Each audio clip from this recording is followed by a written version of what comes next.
In this video, I am going to show you how to add affiliate links to your Wix website. So let's see how we can do it. So this is our Wix website and today we are going to add affiliate links to it. So to do this, open your Wix website editor.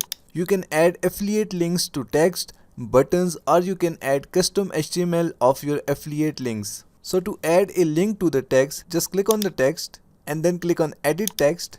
Now select the text and then click on this link icon. Now from here we are going to select web address and after that we are going to paste our affiliate link here and then click on done.